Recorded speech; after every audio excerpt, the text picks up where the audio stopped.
This is the Old Doctor Who Show, episode number 79. The enemy of the world is your enemy. No, the friend of the enemy of the world is my enemy, friend. That's it, right? Go forward in all your beliefs and prove to me that I am not mistaken in mine.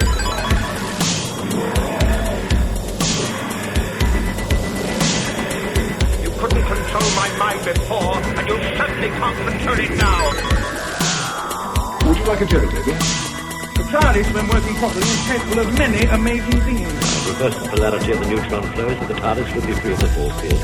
But the TARDIS is more than a machine. It's like a person, you see. Resulting reaction, described. Are you ready? Welcome back to the Old Doctor Who Show, your classic tri-weekly. I did it again, right? It was the classic tri-weekly, when it should have been the... Your tri-weekly classic Doctor Who review podcast. That's the one. My name is Eric, and I'm joined, as always, by my friend...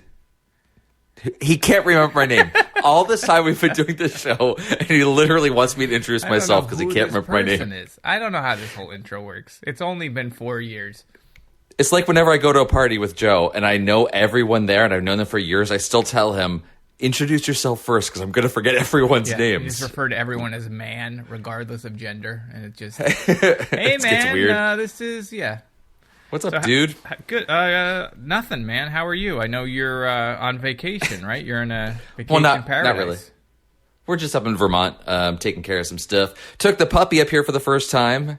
This dog's never seen the woods like this before, so it's been pretty awesome. Yeah, you've been having some very sweet Instagram photos for people that want to follow Dan on Instagram. DanJNJ. I should be posting what's actually happening, which is me every 30 minutes taking the dog outside so he doesn't pee in my house. That's my Instagram story literally every day, all day. It's great. I love puppies. They're the best. Your two dogs with the tails intertwined, like... I know. All right, so let's get right to this because... No, I want to ask you something. What is it? My friend. You're working on something new. Yeah, well, that's what I was going to get to. So don't expect fans of the Old Doctor Who show. Sometimes I like to do a little editing magic and put little pieces of something in here or cut some stuff up. Or don't expect any of that stuff because I am working on a new book with a new comic with Will, and I'm falling behind, and I'm supposed to be writing it. And I was lettering someone else's comic book, a book called Scratcher, which is now in preview, so if you want to check that out. But that's not my project, but it's a project somebody paid me for. So I had to finish that, and now I am behind, and I'm supposed to be writing a book called Goblin with Will that I will let you all know so you can all pre-order it and keep me from being a failure. So what he's actually saying right here is if you guys want to help him finish the story, we're crowdsourcing it. So if you just tweet at him. Oh, no, I'm too controlling for that, my friend. No way. This guy, I like to go off in a cave by myself and then come out of it with the book in my hand. Yeah, so do not send me any of your ideas because I will not read them. But yeah, that's about it. But I got it. So yeah, so if we can, I'm going to be very... conscious about... Is that the right word? Conscious? Sure. I don't know. About not stepping over you vocally, talking over you, and so that we can get a smooth, editless podcast today. I don't think people realize I don't think people realize how much editing is actually gone into our show. So if you're listening to it like, Jesus, what's going on with these guys? Have they never done it before? You should hear the raw feed of this. He's trying to keep just enough characters so it sounds authentic, but yeah, it's a mess otherwise. Yeah, do you have anything to add? No, let's just go. Let's just do this, because you got more important things to do. Yeah, I got stuff to do. Ready? All right.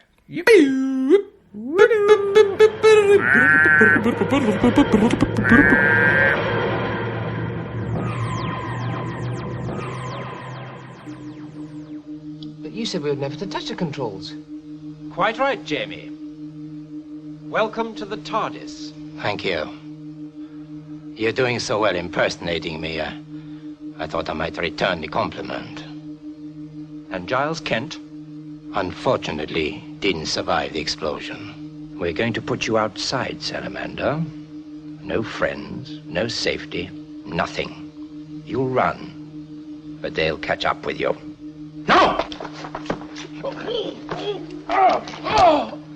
And now I'm going to kill you. No, you don't. Oh. Victoria! Jamie! Hold on to something! Jamie!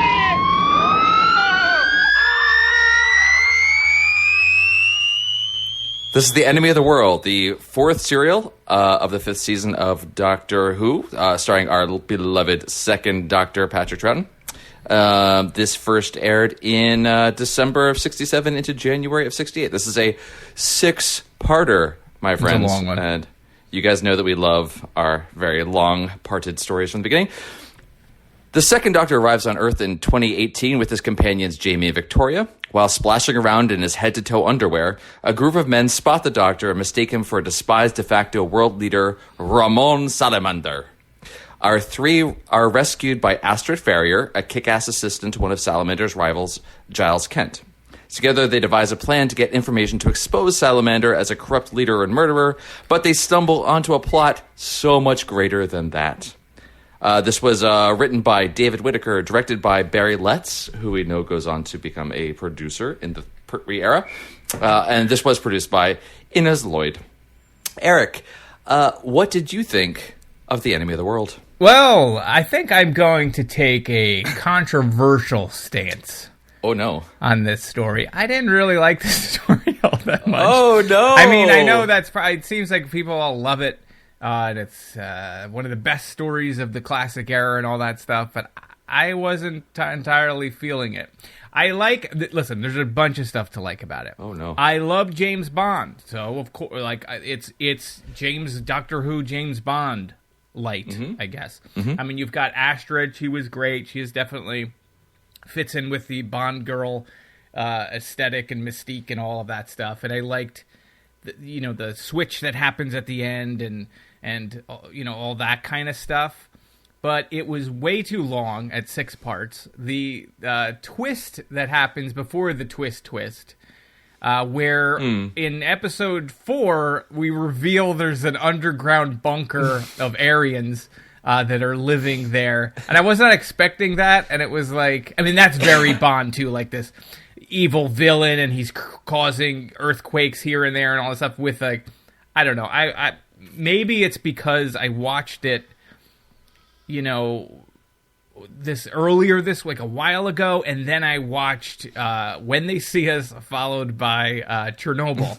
So it was just this depressing nature, and they all sort of fit in with corrupt power structures that are preying on the powerless.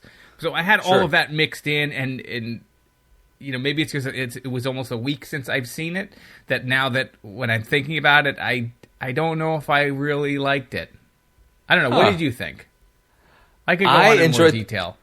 Yeah, well, no, let's just leave it there. I think we're done for the... I actually really enjoyed this one. I think it's so different than a lot of other stories. Yeah, no, it absolutely is. It's again, it feels like a spy thing, which is cool. And I understand, like, Barry Letts is doing it, and he takes over for the whole Pertwee run, correct? And that all makes sense, because that feeds into the judo chops and the we're on Earth, and it's a lot more of like a cloak and dagger type situation than it is going into space and seeing monsters and stuff like that. Yeah. I mean, there's good stuff. I don't mean to be so down. There's good stuff, Dan. Right? At 4 episodes, I feel like I'm going to be you. At 4 episodes, it would have been much better. Go on, because I'm going to jump in as soon as you got something good going on. I haven't even mentioned I haven't even mentioned that Salamander immediately reminded me of the fourth Renault brother, like you've from Twin Peaks. So you've got Jacques and Bernard and Jean and Salamander. Bite the bullet, baby. Bite the bullet. Like, whatever accent, that's not a Mexican accent that he was doing, but it was almost felt like Renault French accent. But go on, Dan. I'll let you eventually get through this. Gosh, I'm sorry, Eric. I'm not letting you get a word in edgewise here. I feel No, bad. I know I'm terrible because I'll say, "Oh, and Bennick." Every time I saw Bennick, that was the research guy. He just reminded me of Max Landis. It was like and starring Max Landis as the Weasel. Oh no! Yes, please go on. That works surprisingly well, terribly well, unfortunately. All I wanted to say was, for us, this is the second story that we're starting, that we're coming back through again. So we've watched, everyone that's been with us so far. We've gone through from the beginning to the end, hitting all the high points. Now we're going back again. So we've seen a first Doctor story. Now we're hitting a second Doctor story. So it's a little disjointed in that later stories in the Doctor Who world, especially coming out of the Seventh Doctor and then seeing the movie and everything, this feels so foreign because it's the very traditional Doctor Who kind of setup. But that said, so just, trying to get my mind into that era where we were, it's black and white again, all film, which is beautiful. The story I found it really exciting. I really liked the spy thriller setting, the intrigue. There are no monsters except the human monsters. So it's just a very different type of story than we've seen in a very long time.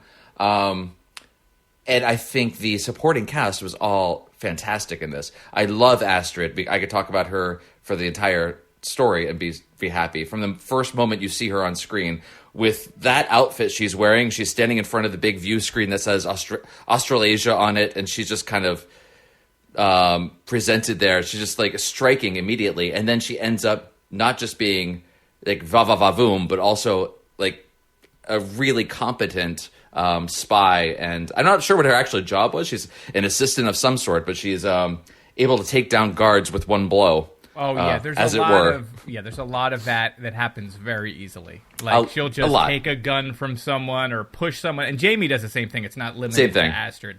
All of the fight stuff is a little that it's just like, okay, I guess that's how it's going to work. One hit, you're down, sort of thing. So, but overall, I really liked it. The salamander accent, they do make a point of noting that when the Doctor is trying to do an impression of his voice for the first time, he's trying to get it right. He says he's trying a couple different things, and he's like, it's Mexican, but with strong influences of other things. I think that's a cover for him not being able to do a Mexican accent. It's just Mexican and a whole bunch of other stuff. And it's an odd choice that it even is Mexican. Like, Eric, not that, like, because it's supposed to be him. Like, it's supposed to look exactly like him, and as far as I can tell, he's not of Mexican descent. So why they had his... Or is he? Is that what you're about to tell me? Okay. So it's horrible. They made him Mexican, apparently, by some bronzer, so his skin was a little bit darker, and giving him a unibrow. Right, but my point is, like, when you're like, if you're going to have Patrick Troughton and his double, why not keep him in the same? I think you country of origin or something. Like, I don't know. No. I like that because it actually gave him something to differentiate the character. I think he just wanted to do that accent. I think he wanted to do an accent. It was like, it was like Eli Wallach in The Good, the Bad, and the Ugly or something, like, in that vein of... But it's fine. I mean, he was great. Accent aside or whatever, he was really good, Troughton. As far as, like, playing two different characters, and when he's playing Salamander, that's a different character. Like, without all a doubt. His mannerisms and just the way he sort of fills sold those shoes. He was great. All of the cast was really good, for the most part. Like, who was the woman that was the taster? She was the food taster. Oh. Farah or... Yes, Faria. She was great. She was Astrid wonderful. Was great. Yeah. Giles Kent was pretty good. He was fine. He did what he needed to do. Yeah. We had Bruce. Bruce was good, too. That was the head of security, right? Head of security was really interesting. We even had, like, the sort of comic relief guy. Was it Griffin was the cook? Yes, he was very funny. He was funny. Yeah. So everyone had these moments that were really good. So for us, coming into this is only the second or third story we've seen with Jamie ourselves. I mean, obviously he's been with the Doctor for a long time, but we just haven't seen those stories. The only one that I can think of that comes to mind is the Mind Robber. No, we've seen two Jamie stories. Two, And we've okay, what was seen her before, too. The woman's name is Victoria. Victoria. Yeah, so the Tomb of the Cybermen was before this, and Mind Robber happens after this. So Okay. Trying to place Jamie, these, yeah. Yeah, her and Jamie in Tomb, and then we saw Jamie and Zoe, who I really like, and I don't know, I think we do more Zoe stories in Mind Robber. Mind Robber I found, well, that's one of my favorite Doctor Who stories. I enjoyed Mind Robber. For me, too. that is heads and tails. Heads and tails? What Heads is and that? Shoulders? It was like people jumping up and a Shoots and ladders. I prefer that a lot more than I liked this story myself. Oh. Okay. For whatever reason. All right. I feel you're like wrong. It's fine. I feel like it got for me. I felt like it got boring after the first. The first episode is pretty good, and the second episode is good, and the third and fourth one, which was about the middle. Once they got into that whole plot with the underground thing, I just sort of thought it was kind of silly. Like, It I was would have more liked than it it just needed. to been the politics above, because it was good, like watching him blackmail the person that looked like Allen Ginsberg. Yes. And like seeing what his deal was. There's a lot of characters in this that get introduced that go nowhere. So we open up with the Doctor in that beach scene, and he's spotted by three dudes. Whatever they're doing in their hovercraft is their own business, and you never see them again. Well, Like, so one they're of them sort dies. of part of the resistance. So- I guess one of them died, but the other two drive off. Right? Did one of them Yeah, so die? I they're- can't even remember. She comes down. They're in a working with helicopter. Kent. Oh, actually, they all die. So they're They do? they're working for Kent. They're actually working with Astrid as well. But they Right. they think this is Salamanders. They want to kill him. Yeah, they Astrid call comes it in, and and he's rescues like, "I'm them. not letting it go."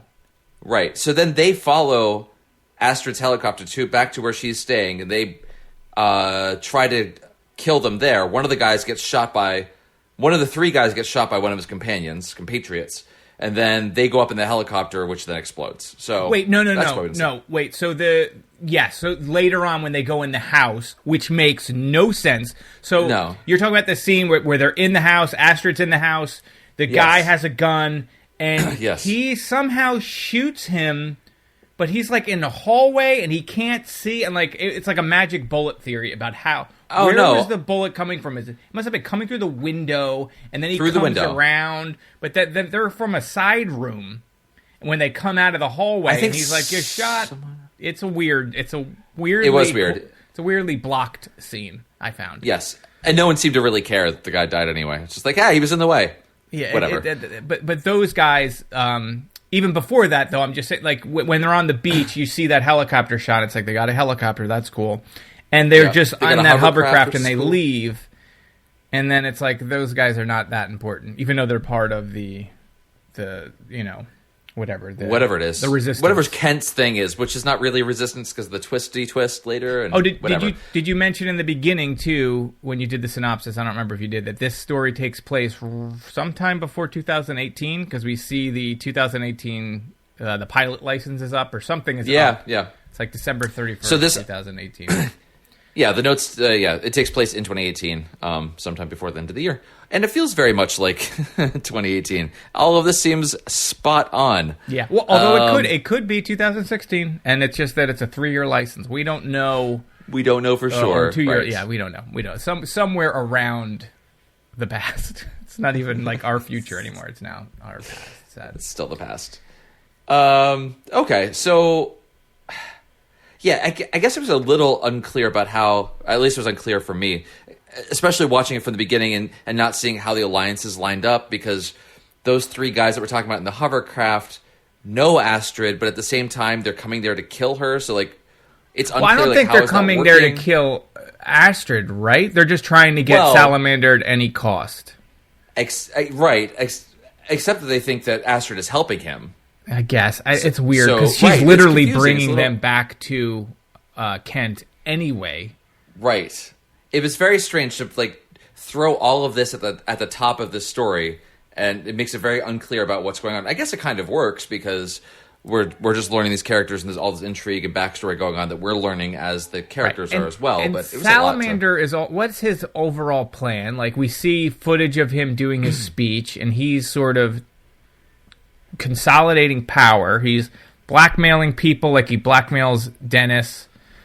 or Dinesh, or however you pronounce his name, and then is going to replace him with Allen Ginsberg with his puppet thing. And I guess he's done that before, so he's got all these pockets of power that he controls. But he's also using natural disasters to funnel some, like, you know, ripped from today's headlines, some fake global warming thing that he's saying, oh, we got to do a new Green Deal and you got to pay us some money.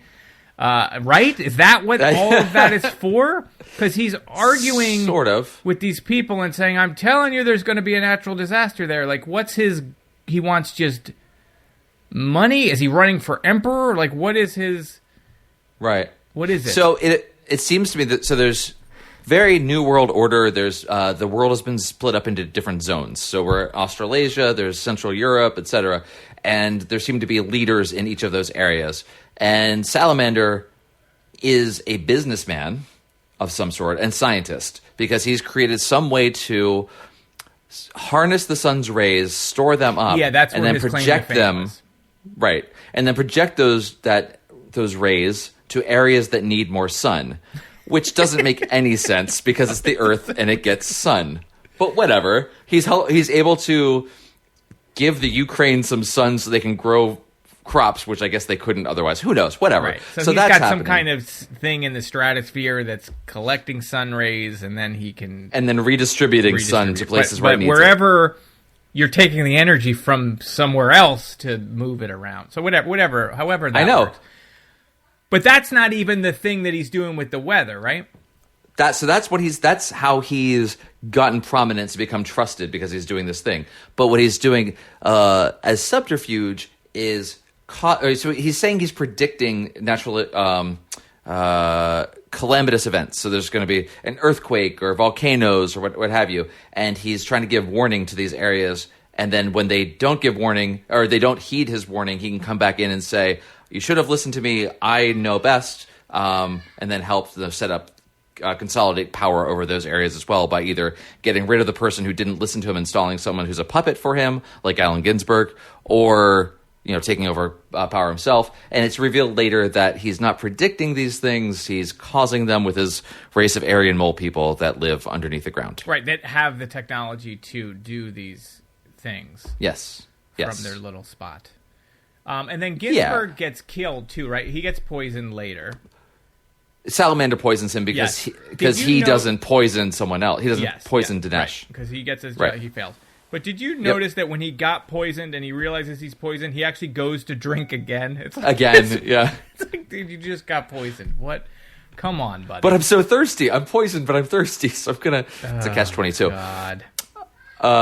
That death scene was pretty fantastic. I want to say that it is so fun to see this shot on film, because I think they do an incredible job with... the production design, the filming, the lighting design. There's so many spots. There's one moment, I think this is how it's done. I don't know for sure, but this is what I'm assuming happened. We see, skipping ahead, we know there's a plot that they're going to have the Doctor play Salamander to kind of get in and get some information. At the meantime, they're also going to send... They're also going to send Jamie and Victoria into Salamander's employ through a ruse. Astrid has this plan where Jamie can gain his confidence by trying to foil a plot to kill Salamander. So they're going through all of this. Victoria and Astrid are sitting on a park bench, and they're so you can see them in a park, and you see Jamie walking up to them behind. Yeah. And I thought that was a really interesting shot, because I'm assuming what happened was they're actually on a set, and that was filmed and projected behind them onto a screen. But it looked very convincing. It made it feel like they were actually in a large area. They do this a couple of times. There, and whenever Astrid meets Dinesh underneath the abandoned pier. Doesn't he actually walk up? I don't believe so. He comes around from there. We'll have to review. It doesn't matter. It doesn't really matter. But the way that's shot, in the lighting when they're underneath the pier, they have these... I guess this is the 60s, but it still feels to me like 50s Hollywood, somewhat higher than B-grade film. But, that... Yeah, it's the end of the 60s. A very well-executed style to it that just feels like sort of low rent classic Hollywood in a way, which I mean that in much more of a compliment than it actually sounds, but in a way that it feels like they put a lot into what they may not have a lot of budget, but it feels much bigger than it really was. That was a roundabout way of saying I like the way they shot it, but okay. While you were saying that, another thing... You fell asleep? Oh. No, a thing that just jumped out of why was bothering me about this episode. So much energy is put into the idea that you have to have proof for these things. It's, what is it? Trust but verify, or whatever the... Sure. But it's so much of... Because the first 2 episodes are like... We need you to impersonate Salamander. Yeah, but is he a good person or isn't he a good person? And there's so many scenes where they get a little bit of evidence and he's like, it's not enough to know for sure. And there's so much of that for so long that it's like, I guess. Yeah, except it kind of pays, it doesn't really pay off, but it kind of points later to the Doctor's intuition that he's not really sure who to trust. Right, because the guy, and I think that they portray him as an evil sort of person, the Giles Kent. But it was hard for me to see that coming, only because it's like, well, no. Is that just how they're acting at the time, or is he trying to be, a guy with secrets? And it ends up being that he's a guy with secrets, because him and Salamander hatched this plan together to trick people into thinking there was a nuclear war and having them live underground and delivering them food because they're going to cause earthquakes that you can then use to get your friends in power. So that was the whole light thing. Should be enough. I feel like that's a pretty popular product. You can literally steal the light from people at that point. Right. But so anyhow. Their whole thing with having a collective of 30-something people living below the earth was purely so that they could create earthquakes and volcanoes, eruptions. That's literally all. They couldn't do it by remote control. Seemingly, they had to be miles below the surface in order to do this. And the best way to do that is to trick them into thinking that there's been a nuclear war and that they have to stay down there. Like, it seems like a really convoluted plot it does, doesn't it? Keep a group of people, and it's not even like a huge contingent of people that are loyal to you and are going to take over the planet when they come to the surface. It's just 30 folks, and they've only been there for 5 years. It's been a while because they talk about how the guy that's like, just take me out, put me in, coach, like that kid and his girlfriend. Yeah. I think they say something about how they were little kids when it started, and then they were teenagers. They still seem like teenagers. It's only been 5 years. Right. Well, that's 5 years from 18 to 13. Well, what I'm saying is, I think that makes sense. They've been there for 5 years, which is a long time to be underground, but it's also not a very long time for Salamander to invent a thing that then brings him to world prominence of solving famine. It just, I don't know, like it's both not enough time and too much time. I don't know how that works, but it just seems like such a convoluted plot for a reveal that was interesting at first, but didn't really seem to go anywhere. No, it allows them to get out, or the one guy gets out, and he's clocked on the head, murdered, but he's still alive, and then that's the whole point of that is to tie into them doing it together. Right. It was like a bunch of people got cast that didn't even need to be in the story. They could have been played by other characters. Like that I wasn't a big fan of. Yeah. So I mean, there's not a whole lot to say about this, even though it is a series of convoluted plots that don't really all need to be there. It could have been, obviously, like my catchphrase is, it could have been one episode shorter. Two. I mean, I think as a 4-parter, removing that whole thing would have been good, and you can give more lines to everyone else because there is a lot of good things, and the acting was all really good. And I liked how, when you have that old sort of TV, the way that they did everything, it feels more like a stage play, Yes. And it was really good when like, even just the scene with Astrid and the guy who gets killed, the leader that gets Dinesh. killed and then replaced, when they're under the bridge and like the soldiers are up top, like even that little scene was just a nice little thing. I like that. Right. I like the paranoia of the food taster.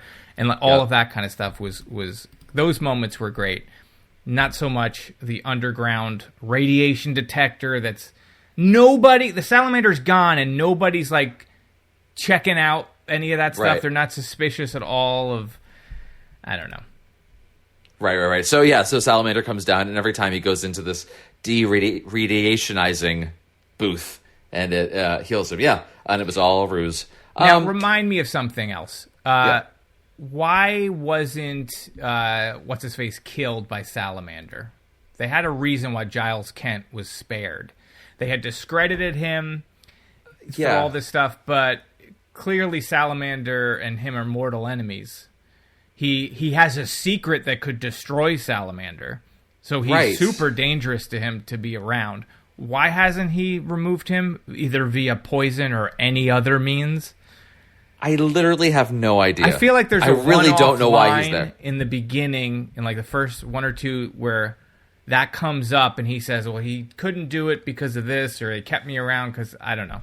It felt like well, why are you still here? Yeah. Right? I have no he's already idea. Been discredited. I don't know. I must have missed that one line, or it didn't stick with me whenever that line is revealed later to have more meaning to it. Because in the beginning, we have no idea kind of the relationship between Salamander and Kent other than what they're telling us at first. Yeah, I have no idea why he's still alive.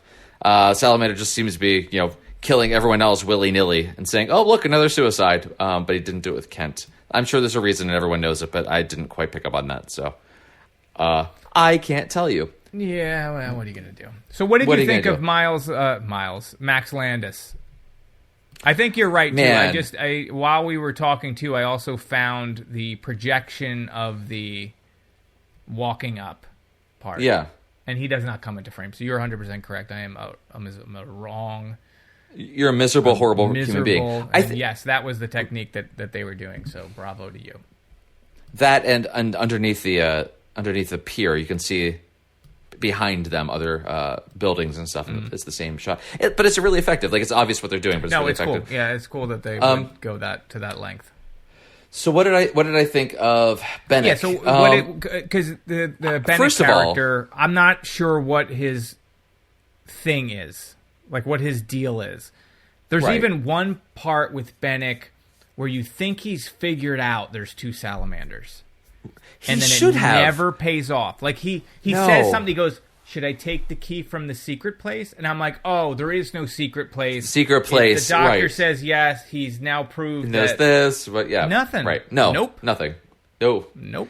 No, I mean, so first of all, let's just figure out, why does Bennett cut his own hair? I don't understand if they can't find someone to do that for him. But I guess maybe he just gets bored there by himself, so he just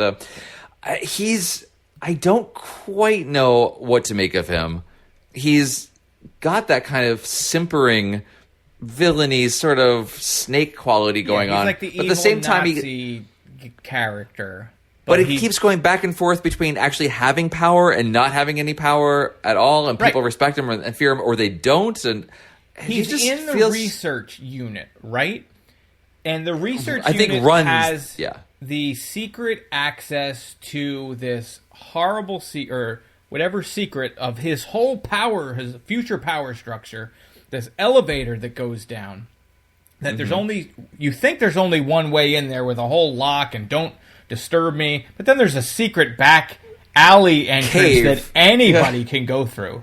Right. Literally, Astrid wanders in there and goes down with bypassing all of the security. Right. But Bennett, I thought, okay, well, maybe he's aware of this.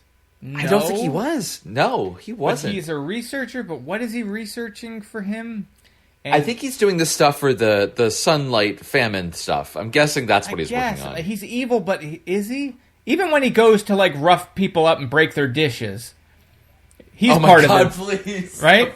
He's a part of that. The dishes. Now you're going to leave. You can't make your microwavable Can't make food. soup. Yeah.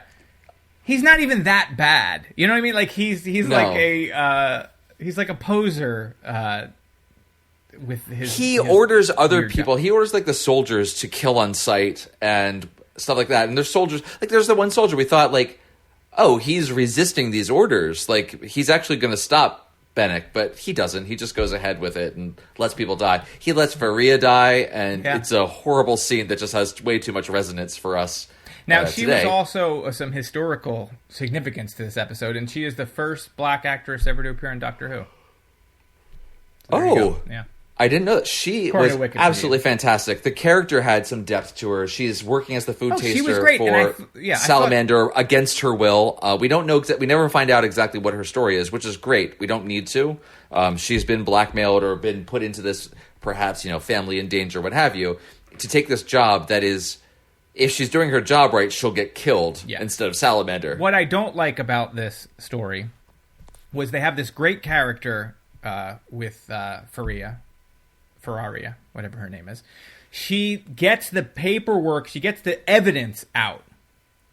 She hands it over, and I think they even say, still not enough. Like, it's like one of it's super depressing. And then she gets killed with it, and Max Landis gets the evidence and hands it back to, what's his face? Salamander, and it's that whole line is dead. I don't think the evidence reappears. Nope. So it was all unnecessary. Matter. It was like, if she had, I felt like she was going to have a much more of a role in the story than just dying in episode 4 or 5 whenever she goes down. But I mean, she was able to at least take agency over her situation and decide that whatever it is that's holding her there, her feelings about trying to stop Salamander are stronger, and she's going to risk her life to do it. But I feel like agency should be a given, but it should also be part of the story. It's great. I don't. It just felt like they have this. That it went nowhere. Right. It's a thing that goes nowhere. Like the evidence, and then there's no evidence. Like they make such a big deal about evidence, and the way this story ends is Salamander's killed by falling out of the TARDIS at the end. You're right. So he's never brought to justice. He's never exposed as someone who he just gets killed, and then we don't know dumped what's into the happen, void, right? So it's just and that was weird. I mean, it was kind of cool that you saw him in the TARDIS, and he's just like walking around, and then all of a sudden the doors open and he falls out of the TARDIS, but no one else does, and everyone else grabs onto stuff. They hold on to something, and that was a little strange. Yeah. Another thing, I don't know. Random. We're going random, Dan. When Giles Kent fakes his own death and they put ketchup on his head, he then tastes it later, which is like, you know what it is, because clearly you were part of the process that put it on. And that was sort of... He's telling the kids who are watching this, hey, that was just ketchup on my head, guys. Don't be scared. Maybe you're right. Maybe that's how they get past the censors, to let them know. You just wanted to let them... You wanted this kid to be scared, that's all. Music. Can we talk about the music? Did you recognize the music? Yes. Did I recognize it? No. Yeah, Should I have? Shining. So that the piece of music that's in this, that's played over and over in this, they play it a lot, is also in The Shining, which is, one of my favorite movies. Mr. Allen, what is in room 237? Nothing. There ain't nothing in room 237. So stay out. Oh, I made a note about the music. So if it reminded you of something. Yeah, it's music for strings, percussions, and Celesta by Bela Bartok. Oh, well, I really enjoyed it. I enjoyed the use of it throughout. There were times when it was so heavy-handed. Yeah, and they play it more. They play it one too many times. Yes, like if they had just held back a little bit. I mean, it literally becomes a melodrama. It is melody pointing to the emotions you're supposed to feel at certain times, to the point where it's way overdone. But it was very different than what we've become used to through the later Doctor Who stories, that this felt to me. I wrote in here, it felt like very classic cinema sort of use of a score. And I wonder, too, cool. if I had not seen The Shining 500 times, maybe I wouldn't have registered, because as soon as I heard it, I was like, oh, that's from The Shining. And then you keep hearing it over and over, and it's more obvious than if I had never heard it before. Right. Trying to think of the other things that are kind of important to this. We kind of hit all the major things. Wait, what about Astrid dies, right? Who's the one that dies and their last gasp of life is slapping somebody? Who? Oh, no, that was Faria. Yes, it's She's- her. I she's- can't, I know somebody died, and their last ounce of energy is just slapping someone. slapping Bennick. Yeah. She's on the ground. She's been shot. She's dying. Bennick comes over to her and wants more information, so he holds a gun to her head. And she says, "You have no power. I can only die once." And he says, "You're going to give me this information." And she slaps him and dies. Which, for a guy like this, you got to think, like, if I had a nickel for every time that happened to me. Yep. Yeah, this is... He's pretty horrible. Astrid is for all intents and purposes, a stunningly dressed commando throughout most of this. Yeah. With her outfit is fantastic. it's just fantastic. But coming into, like I said, I don't know exactly what her job is, other than she's a super spy and able to jump in and like knock out guards with a single hit and use her her charm to flirt with guards and then come back later and take them out. She's a force to be reckoned with. Yeah, she was definitely a good character. And I feel like, I'm not sure what What's-His-Face's job is either, what Giles Kent's job is, but I think, whatever he does, she just works for him in that building. Like at the trailer. Doing whatever they He also do. has the trailer with his little dishes. I know. And then they put later on they put a tracker on it. And so speaking of the tracker thing, what did you think of Donald Bruce? That's the head of security who, the doctor hands him a gun at one point to show that he can be trusted. And like he is a good person, right? Because you establish that he's doing the right thing. But it took him this long to realize Salamander may be not so good. I mean, if he's been blackmailing people for years and he's literally with him all of the time, he's not. Yeah, I don't know aware how of he doesn't any of know this. that. Yeah, so it Right, seems a little right. Suspect, but Yeah, I'm not sure how a head of innocent security are you? cannot. Yeah, Right. Yeah, but there's not even this like moral ambiguity of like ends justify the means. There's none of that. It just seems like Bruce is completely unaware of what's going on, even though he's the head of security. I liked his performance. I'm glad that he wasn't just the dull thug that he could have been as the head of security. Although I don't understand why he has to carry around the military riding crop the entire time. I don't know what that's supposed to do other than signify that he's a baddie. But Yeah, I anyway, don't know. so he's got that. I never get that. I So he was good. So what did you think of Jamie and Victoria in this story? Okay. I felt like they become an afterthought towards the mid-period too. I think they go back to the TARDIS at one point, right? And we don't see them for a little bit, and then and it was cool. Like in the beginning, so you have Jamie and you have her, and they're infiltrating Yes. the place, and that was cool. And then once they get settled, what do they do? Nothing. Yeah, there's right? not a They whole lot get going on there. rescued, right? So they do all this work, and Jamie, saves Salamander's life with that whole time thing with the bomb, and your security sucks. I'm your new security, and he gets the still suit from Dune that he starts wearing it. And then she gets into the kitchen. It's like, okay, what's happening now? And I felt like nothing happens now. Then they get kidnapped, or they get found out, right? Yeah. And then the doctor comes in to get them later. Like, do they get information? They now? don't have I don't much. even remember. They have nothing else to do. They have nothing else to do the rest of the story. Oh, It was set up so well. There's one thing that they do, I guess if you want to call this that, is the doctor impersonates Salamander at one point when he takes the head of security with him, pretends that he's Salamander, and gets them to admit Salamander's bad in front of him, and then he witnesses it, and he's like, see, they thought I was Salamander. I don't know. Right. It's like It's just it's a lot of work for nothing. Right. They inadvertently, through the doctor's impersonation of Salamander, get Bruce to believe him that he's actually on the up and up. And I don't know, man. This Jamie seems it's fine. unfortunate. Victoria's hard to judge. We've only seen one other story with her, and I don't remember her from that at all. That was the Tomb of the Cybermen. She seems I didn't realize nice enough. how I young don't she have is. Really, an opinion. Yeah, I didn't realize how young she is. She's one of the youngest companions that they've had. She's like 14 or 15. And maybe not in this story, in but real when life or in the show, she's supposed to be 14 or 15. that is a good question. I would never think she was 14 for shit. I thought she was in her 20s. It's hard for me to tell. Really, that young? So she's supposed to be like. But that's Adric's the character is supposed to be. I think Adric is supposed to be younger than her, I believe. Really? Anyway, everyone who knows all this stuff is going to know this better than we. But yeah, one of the youngest companions ever to travel with the Doctor, the 14 or 50-year-old, was made an orphan by her mother's early death. That's when we first meet her. Yeah, so I don't know if that's actually the actress's name, age when she was hired to work on this, but no, that's she's got to be way older. So, there's no way that she's 14.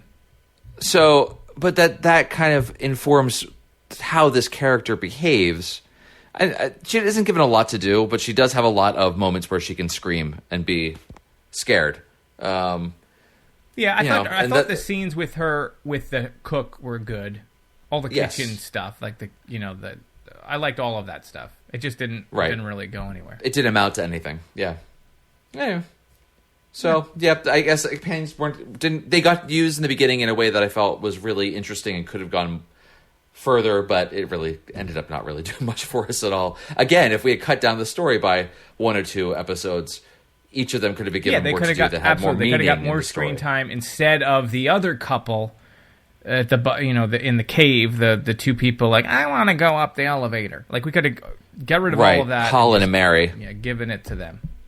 Yeah, could have skipped that. All right. Well, I mean, there's not a whole lot else to say about this one. This was, yeah. I feel like I feel the same in the beginning as I do now. So you did not move me, Dan. I still feel that I'm not completely loving it. Yeah, I still enjoyed the story a lot. I agree that there was too much at the end where it just kind of wandered away from where it kind of started, which is the part that I really enjoyed, was the first 2-3 parts to the story. But overall, really enjoyed it, and I was just really kept in it by Troughton's performances as both the Doctor and Salamander. You like Troughton? It was really fun. Troughton stripping down and jumping in the ocean like a Looney Tunes. Yeah. Well, it was a fun way to get to see him again for the first time. For the first time for us in a long time. Doing something silly like that. They're jumping in the water. Oh, also getting Jamie to believe that he is himself, not Salamander impersonating him, by miming pulling out a recorder and playing it, and the 2 of them go back and forth with that. I thought that was really nice. We get to see this side of the Doctor, which feels very much... you can see the 7th Doctor, where he got some of his personality in these moments in the 2nd Doctor, which is really nice. Cool. If you'd agree, I think so. Yeah, no, I like him. Cool. I think he, I always like Troughton, and I liked. It's kind of interesting to see him play 2 parts, so I'm down with that. I thought there was going to be more of the Troughton on the same screen kind of stuff that was always like anytime you had those twin episodes of anything with the line split down the middle and they can't cross that plane. There was, I don't know, did we ever see them together? Yeah, at the end. In the same... At the end within the TARDIS, and they are on the same screen. And yes, yep. Salamander has the Doctor up against the control panel and is leaning over him. You see their 2 faces come on the screen at the same time, which is kind of good. You got to see it, at least. So it was all right. I think I've said what I needed to say about Well, I guess that's it. I don't know if there's really anything else that... What about listeners? Okay. So, thank you guys for getting back to us on Twitter with your thoughts about this story. Uncle Beard says to us, Doctor Who never lets its budget get in the way of ambition, and that's what I love about it.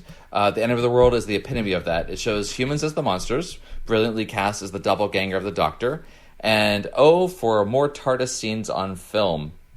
Agree with all of that.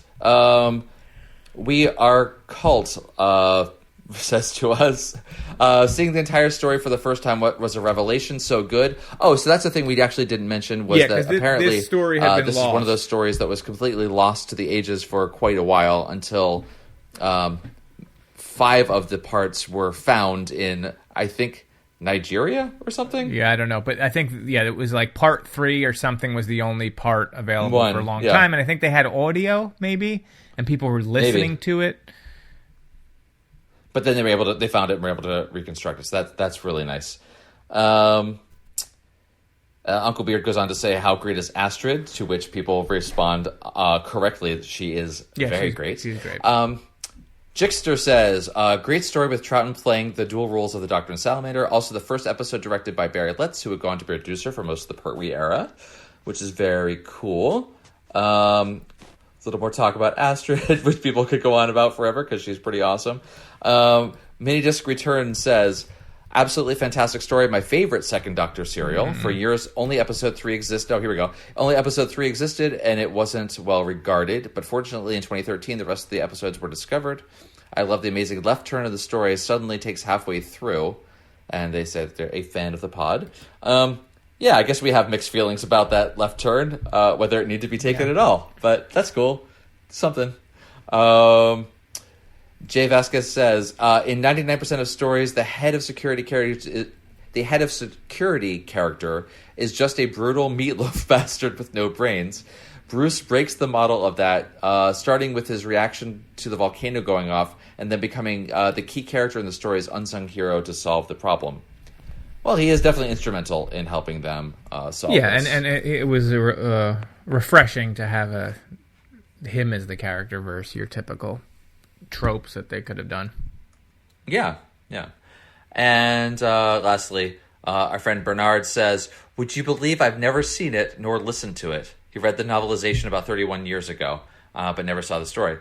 Well, now's your chance because it is on BritBox, and we were also told, pointed to this by one of our listeners, that this online streaming service that I've never heard of called Pluto TV. I don't know if it's available around the world or if it's just a US-only thing, but it is an online streaming service apparently that is all ad-supported, so it's completely free. You just have to, like traditional old-school TV, just watch ads as you go. But they got rights to a significant portion of the classic Doctor Who catalog. I'm not sure, actually, this one is on there, but... I put it on yesterday because it was on the Apple TV, and I was just going through, and they've got The Greatest American Hero was on, and then they had a whole Doctor Who channel, and it was Image of Fentanyl. It's not that. That's not or it could be, depending on how your weekend's going. But yeah, so now I'm just looking. Right now, as we record, Doctor Who Planet of the Spiders is running, so you can literally just watch.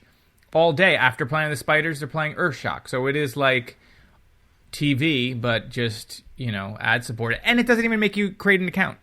I didn't have to create an account or give up an email, which seems insane because everything's about data and collecting data. But as far as I can tell, there's nothing tying it to me other than whatever cookies I've already got on here. Right. It seems, I think if you sign up for the free account with your email, you can collect shows as your favorites and stuff. But you don't have to do that at all. But like CNN is on here. So normally you'd have to have a cable account to watch it, or NBC News, CBS, all that stuff is on here too. So it's interesting. Not bad. Yeah. Now we're doing an ad for Pluto TV. Well, get it for as long as it lasts. It's great, and it's sound free, like there's much unlike business plan BritBox, here. who's never supported our show. And Still don't understand that. So thank you all again for the tweets and for the email letting us know about that. We also got another email from MP that says... From M. Night Shyamalan. Oh, no. The title of the email is The Best Doctor Who Podcast. Oh, thank you. We can't disagree with that. It says, Eric and Dan, love the podcast. Hope you enjoy Enemy of the World. I have some questions. I was wondering, what was your first experience with Doctor Who? Who is your favorite classic Doctor and villain? Do you like jelly babies? Do you have any cool Doctor Who stuff? Look forward to the next episodes. Well, we've answered some of these a couple of times, so we can be brief about this. Our first experience with Doctor Who, Eric. For you. That was my father yelling down the top of the stairs, put on NJN 36 or something like that. And I put it on. It was probably Tom Baker. And I remember being obsessed of the theme song, and especially the closing credits of the Tom Baker era that was like that spinning white vortex of the oil and then with the music. And so that sort of hooked me immediately into Doctor Who. So that's my earliest memory. Yeah, for me it was my brother, who's 7 years older than me. He used to watch it when it was on public television, PBS here. I must have been maybe 5 or 6, and I just didn't understand it. It seemed like this crazy sci-fi, and I knew that I would probably like it, but I couldn't understand what was going on. But I do remember it being Tom Baker. but I don't recall what the story was at the time. Yeah, But I remember seeing it and be like, oh, that's so cool. What was the second part of the question? Who was our Okay, favorite so Doctor? who's your favorite classic Doctor and villain? All right, Tom Baker for me, and you. I think based on last week, I think you can say it again. No. What is it?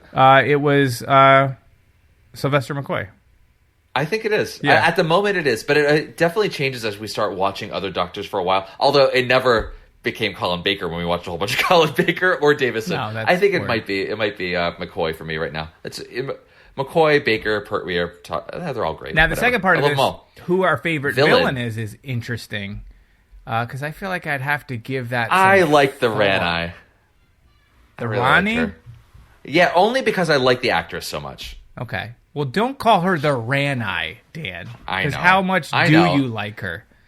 Well, this is the thing that we did in the past where we mispronounce everything. So it's called a callback. Yeah, I can't. This is a tough one because there's so many and things that I like.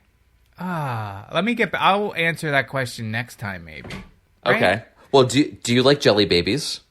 I've had them. You've once. had some. Yeah, I've had them once, but now I can't eat. I'm a pescatarian, so I don't eat anything but fish, and even then, I try not to eat fish.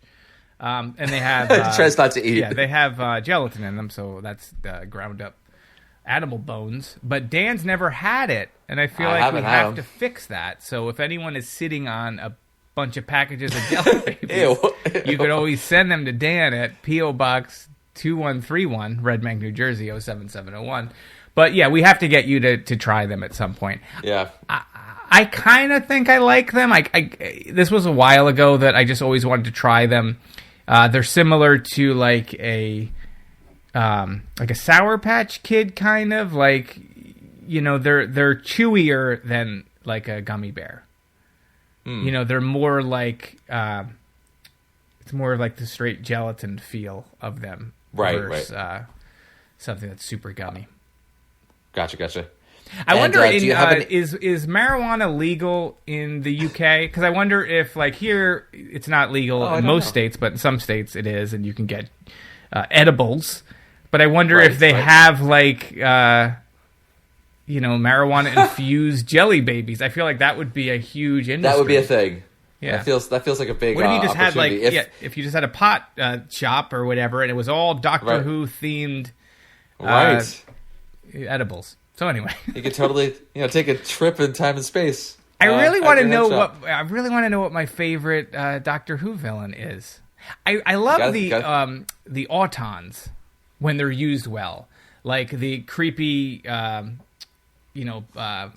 mannequins. I always thought the Terror of the Autons was great, but I don't know. I'd have to think about it. Morbius was awesome too. He was the Time Lord, the renegade Time Lord from that Doctor Who Tom Baker one we did, Brain of Morbius. Yeah. I don't know. I like that too. Yeah, that's true. Yeah, there's too many. I don't know if I could pick one. Was there another part of this person's question? Just the last. Do you have any cool Doctor Who stuff? Yes, we I'm do. not much of a collector of things. We have. That would be me.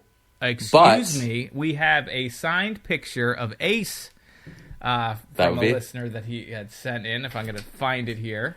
Although Hair of it's the still in Hound. my house, so technically Dan doesn't have I don't have it. But Hair We're of the supposed to Hound work out had visitation rights. Hair of the Hound had on sent these. that to us, which is very nice. We had another listener send us in classic Doctor Who, the old Doctor Who show mugs. That's one of my favorite. Pretty things. awesome. We had another listener. Not official merchandise. Yeah, another listener did us Doctor Who comic art, and it's Tom Baker, and I think two Pretty Daleks awesome. behind him. That was Very awesome. cool. And But in terms of purchasing licensed products from BBC, I don't really do any of that. I have a TARDIS USB hub, which I like. I always thought that was cool. That's Right. it. Yeah, I would love to have the figures and stuff, but I don't have any. But I would like to have all of them at some point. Have all the Doctors. And you can just reenact all the stories as we're watching. That's exactly right. So when I can finally take all my fan fiction and just sort of reenact it. And have all right, find Omega returns or a little Adric figure. Yeah, that'd be so good. that would be so cool. Oh, a sad little Adric little figure Adric. that just it cries on command. He saved the world, but he didn't. Yeah. I think that pretty much covers everything. Eric's got a book to go write, so we'll cut it off here. But again, thank you everybody for listening, for writing in. If you want to, you can tweet at us at TODW Show on Twitter. You can follow us on Facebook at facebook.com/TODWS. We have TODW Show on the Instagrams as well. Yeah. Email us at theolddoctorwhoshow@gmail.com.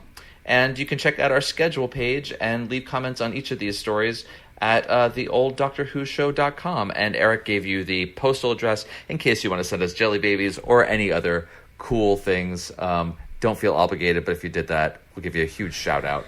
Oh, last thing. What is I it? don't think we have any, but any reviews that you want to leave for other people to help find our show. Oh, we need that. iTunes reviews. We haven't got an iTunes review in iTunes. forever. It's been a long time. I don't think we've had one in a really long it's time. going back to like March or something. Yeah. So if you want to make us happy, and I don't know why you wouldn't want to do that, you should go to the iTunes store of your choice, whatever country you're in, and leave us a nice review there. Yep. And then great. after you're done doing that, go watch the Inferno. This is a Pertwee. I'm happy that we're going to jump from... I'm glad we're doing what we're doing, because I like that now we can do a Pertwee story, and I don't have to sit through a lot of Patrick Troughton and Hartnell stories. It's nice to have a little breakup. So we're doing Inferno next. You're saying is you kind of hate it. I don't hate it. No, not at all. But I Just kidding. there's something to the more, the 70s. We get to the 70s is where I'm most happy, I think, with Doctor. That's where your head is. Yeah. Cool. Inferno. All right. Inferno. Speaking of Inferno, is this also a long one? I don't want to know. Are you familiar with it? I don't want to know. Yeah, I think it's possible that this is a more than 4 parts, but I guess we'll find out. I don't know. Offhand. Multi-part. No, it's 7 parts. Holy boy. carp! Yep, 7 parts. So we better start watching now. So you got to pack a lunch because it's going to take a long time to get through Inferno. Sounds good. Yeah. All right, folks. Cool. Oh, thank Liz you for Shaw's listening. in that too. The Liz Shaw one. We like Liz Shaw. Oh, I like Liz Shaw. Yeah. She's All right. wonderful. Cool. All right. Bye, everybody. Peace out.